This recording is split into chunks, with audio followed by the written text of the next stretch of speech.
एक म्हातारं गाढव असतं आणि एक विहीर असते जी कधीच तिच्यामध्ये पाणी नसतं, तर ते म्हातारं गाढव त्या विहिरीमध्ये पडून जातं.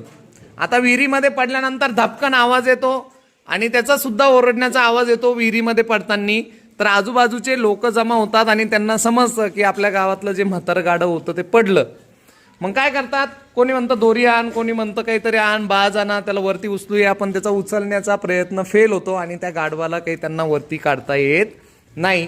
मग लोक विचार करतात, यार ही विहीर अशी सुद्धा म्हणजे पाण्याने कोरडी पडलेली होती आणि गाढव सुद्धा म्हातारं झालेले, तर आपण काय करूयात, विहीर सुद्धा बुजून टाकूया आणि ह्या गाढवाला सुद्धा काय करूयात, बुजू म्हणजे त्या जमिनीमध्ये गाडून टाकूया. आपले दोन्ही काम सोपे होऊन जातात. तशी पण अडचण आहे, आज गाढव पडलं, उद्या त्याच्यामध्ये माणूस पण पडू शकतो, पॉसिबिलिटीज आहे.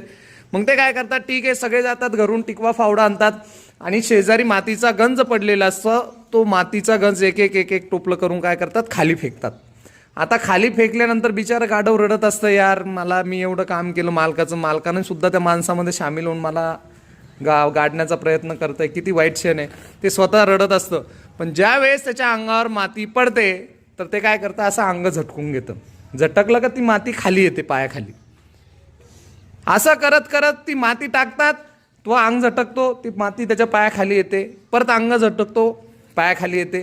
तर असं करत करत तो विहिरीच्या शेवटच्या टोकापर्यंत येतो आणि बाहेर निघतो. आणि लोकांना हे समजून जातं की याने यासाठी प्रयत्न केला म्हणून हा आज बाहेर पडला. म्हणजे किती जरी संकट आले तर तुम्ही त्या संकटाला स्वतः जर त्याची एक संधी म्हणून जर तुम्ही चान्स घेतला तर तुम्ही सुद्धा त्या संकटातून वर जात असतात.